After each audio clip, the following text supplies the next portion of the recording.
Hi, and welcome to another tutorial in Python for Beginner series. In case you haven't watched the last tutorial, please watch it and then continue watching. Alright, now let's jump in and get started.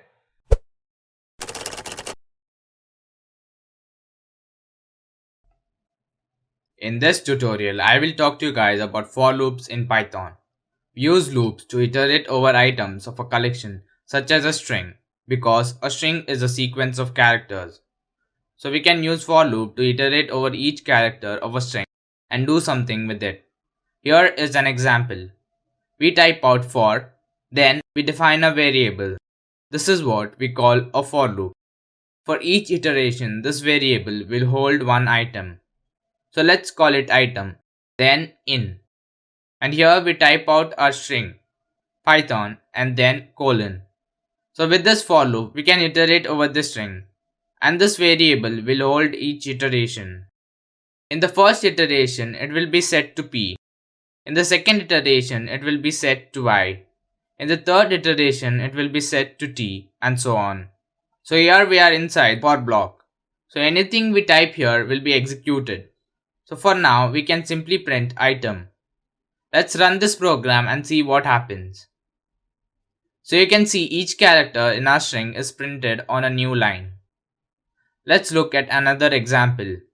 In Python, we can define a list using square brackets. So let me remove Python from here and define a list using square brackets. A list is simply a list of items, like a list of numbers, products, or whatever. So here we can define a list of names. So add square brackets and type three names: James, John, Robert. Let's go ahead and run our program. So we can see at each iteration we have one name printed on a new line. We can also look over a list of numbers like 1, 2, 3, 4. Let's run it again. We see each number on a new line. But what if we want to iterate over a large list of numbers?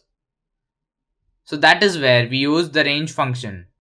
In Python, we have a built-in function called range for creating a range of numbers. So we give it a number. Let's say 5. Let's run this program. We can see that here on terminal we have numbers from 0 till 4. So 5 is not included. So basically when we call the range function, this range function creates an object that we can iterate over. In each iteration this object will spit out a new number. We can also work with a range of numbers here. So let's say we want to start at 5 and go all the way till 15. So let's run our program. So we have the numbers 5, 6, 7 to 14. So the range function can optionally take a step. So we can pass 3 as the step to this function. Let's run this program. So we can see that our first number is 5. Then we go 3 steps forward. So the next number is 8. Then again 3 steps forward and 11 and so on. So here is an exercise for you.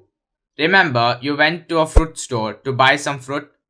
Imagine the cost of an apple is $10 and the cost of an orange was $20. You also bought some bananas that cost $30. So I want you to write a program to calculate the total price of the fruits. This is a pretty simple exercise. So spend a few minutes on this exercise and you will see my solution next. So let's start by defining a variable called prices and let's set this to a list 10, 20, 30. In the next line, type for price in prices. So here, this price variable is going to hold different values on each iteration. So we need to define another variable to calculate the total. So we define that outside of our for loop. Total equals 0. Now in each iteration, we get the current price and add it to the total.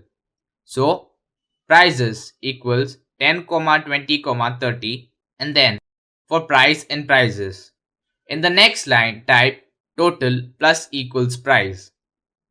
Print, here we use a formatted string f and inside the quotations total followed by a colon.